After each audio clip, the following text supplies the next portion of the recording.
عیسیٰ ابن مریم کہتا ہے، سورہ الصف کو اٹھا کر دیکھیں، سورہ صف کے آیت نمبر 6 میں عیسیٰ ابن مریم کہتا ہے میرے بعد رسول آئیں گے، اور اس کے علاوہ کہا کہ میرے بعد، یعنی کہا کہ ساتھ کی اشرات آئیں گی میرے بعد آئیں گی۔ کون کہہ رہا ہے؟ عیسیٰ ابن مریم۔ سورہ زخرف میں ہے، کیا ہے؟ عیسیٰ کہہ رہا ہے، عیسیٰ ابن مریم نے، عیسیٰ کون سا عیسیٰ؟ کہا کہ ابن مریم کی مسل عیسیٰ، ابن مریم کو سلف کر دیا گیا، نظر سلف بلکہ مسل کر دیا گیا بعد والے کے لیے، اس لیے ابن مریم کی مسل عیسیٰ جو ہے وہ کہہ رہا ہے، وہ کیا کہہ رہا ہے؟ وہ کہہ رہا ہے کس کا انتظار کر رہے ہو؟ اسات کی اشرات کا انتظار کر رہے ہو؟ وہ سب کی سب آ چکی، میں نے کھول کے رکھ دی، جس میں تمہیں اختلاف میں پڑے تو میں نے سب کچھ کھول کے رکھ دیا، میرے بعد کیا آئے گا؟ میرے بعد سوائے اسات کے کچھ نہیں رہ گیا۔ تو کیا یہ ایک شخصیت ہو سکتے ہیں؟ مسٹر گاندھی یہ نظر نہیں آیا آپ کو؟ چلو اب تو علم دے دیا گیا نا، چلو پہلے تو یہ ہے نا، یہی آگے کہا جائے کأنہم لا یعلمون، یعنی کہ یہ الکتاب کے دعوے دار اس طرح کتاب اللہ کو انہوں نے پیچھے پھینک کے خود اپنے آپ کو ظاہر کر رہے ہیں، اپنا آپ جو ہے اس کا ظہور کر رہے ہیں، جیسے کہ ان کو علم دیا ہی نہیں جا رہا۔ اور چلو پہلے تو یہ ہے نا کہ دوسرے عیسیٰ والی آیات بیان کرنے کا وقت ہی نہیں آیا تھا، تو بندے کے پاس عذر ہے، بہانہ ہے، اللہ تو نے آیات بیان نہیں کی تھی، ہمیں پتہ ہی نہیں تھا دوسرے عیسیٰ کے بارے میں، آیات بیان ہی نہیں تھی۔ لیکن آج جب آیات کے نہ صرف بیان ہونے کا وقت آ گیا، آیات کو بیان کر دیا گیا، عیسیٰ آ گیا، علم دیے جا رہے ہیں، اس کے باوجود بلوں میں گھسے ہوئے ہیں، اس سے بڑا کوئی جرم ہو سکتا ہے؟ ان سے بڑے کوئی مجرم اور ہو سکتے ہیں؟ مسٹر گاندھی بہت آسان ہے یہ فتویٰ لگانا کہ یہ پاگل ہے، احمد عیسیٰ پاگل ہے، مینٹل ہے۔ مزہ تب ہے جب احمد عیسیٰ کو مینٹل ثابت کر، البتہ احمد عیسیٰ نے مسٹر گاندھی اور مسٹر گاندھی جتنے بھی ہیں سب کے سب کو کذاب، مکار، دجال، فراڈی ثابت کر دیا، مشرک ثابت کر دیا۔ پہلا تھوڑا انتظار کرنا، آگے چل کے تمہارے ایک نظریے اور عقیدے کے پر نہ صرف پرخچے اڑائیں گے، بلکہ تمہاری جو دانشوری ہے نا، دانشوری، اس کا ایک ٹانکا اکھاڑیں گے ہم بتائیں گے نہ تجھے رب کا پتہ، نہ تجھے دین کا پتہ، تجھے کسی چیز کا نہیں پتہ، تو انتہائی خرافاتی شخص ہے، انتہائی خرافاتی، کسی چیز کا نہیں علم۔ تو رب العالمین کے اوپر اتنے بڑے بڑے بہتان باندھتا ہے کہ شرم آتی ہے۔ نہ جانے کس طرح تو جرأت کرتا ہے اتنے بڑے بڑے بہتان رب العالمین کے اوپر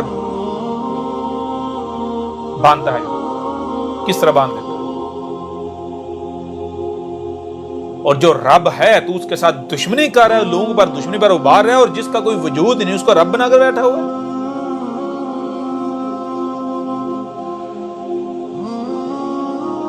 مثال کے طور پر مسٹر گاندھی صاحب سے ایک سوال کیا جاتا ہے جی اللہ کے بارے میں، تو مسٹر گاندھی صاحب آگے سے کہتے ہیں جی دیکھیں جی انسان جو ہے کائنات، یعنی کہ کائنات تو اس کی عقل میں آ نہیں سکی، تو اس کائنات کا بنانے والا کیسے اس کی عقل میں آ سکتا ہے؟ اس لیے اللہ کے بارے میں سوچنا فضول ہے، اس کے پیچھے پڑنا فضول ہے۔ ہاں اللہ کیا ہے، کیسا ہے، جب ہم آخرت ہوگی نا، جب اللہ کے سامنے کھڑے ہوں گے تو اس وقت اللہ سے پوچھ لیں گے، یا اس وقت خود دیکھ لیں گے۔ یعنی یہ کہہ رہے کہ تم رب کے پیچھے نہ پڑو، رب کو نہ جانو۔ تو مسٹر گاندھی صاحب سے پہلا سوال یہ پیدا ہوتا ہے کہ وہ جناب آخرت میں جب جائیں گے، اللہ سے آمنا سامنا ہوگا، تو پھر اللہ سے پوچھ لیں کہ وہ کیا ہے، کیسا ہے؟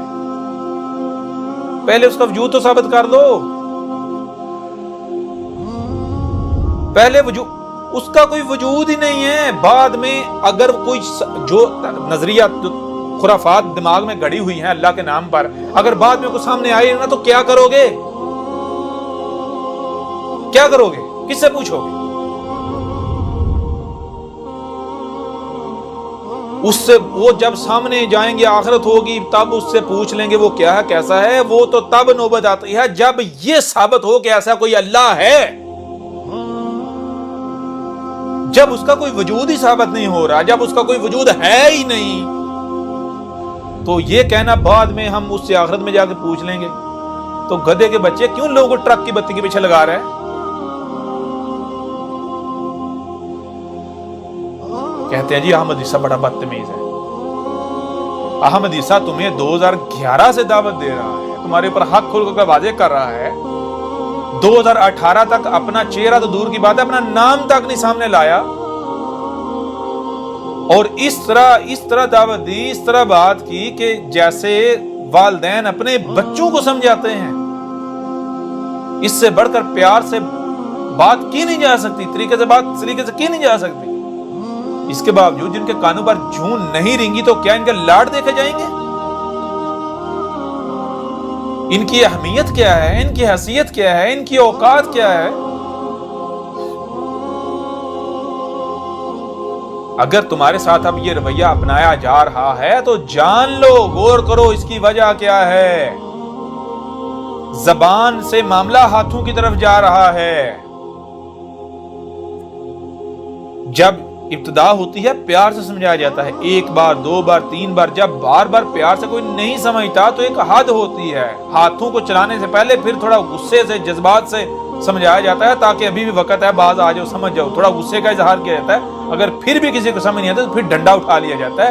تو یہ ڈنڈا اٹھانے سے, ہاتھ کو حرکت میں لانے سے پہلے کا وقت ہے. ہاں, اگر جنہیں اس رویے سے تکلیف ہوتی ہے تو پریشان, آگے دیکھ لو کہ آگے ہوتا کیا ہے, ساری سمجھ آ جائے گی, ہر چیز سمجھ آ رہی ہے. بہرحال یہ چیز ہے کہ اس آیت میں آپ کے اوپر یہ راز بالکل کھول کر واضح کر دیے گئے. پہلی بات, رب کی طرف سے جو ہے رسول کے آنے کا وعدہ کیا تھا. یہ جو دروازہ بند کر کے بیٹھے ہوئے ہیں, ان کی ختم نبوت بھی اس آیت سے ان کا جو ہے بیڑا گرک ہو جاتا ہے. ان کی ختم نبوت نامی بت جو ہے وہ چاک ہو جاتا ہے, پاش پاش ہو جاتا ہے. کیوں؟ یہاں کہا جائے ولما جاءہم رسول, ولما وا اور لما جو کہ جس کا یعنی وعدہ کیا گیا تھا, جس کے آنے کا, جس کی بعثت کا. جاءہم کہاں سے آیا وہ؟ ان میں آیا, انہی سے آیا ہے.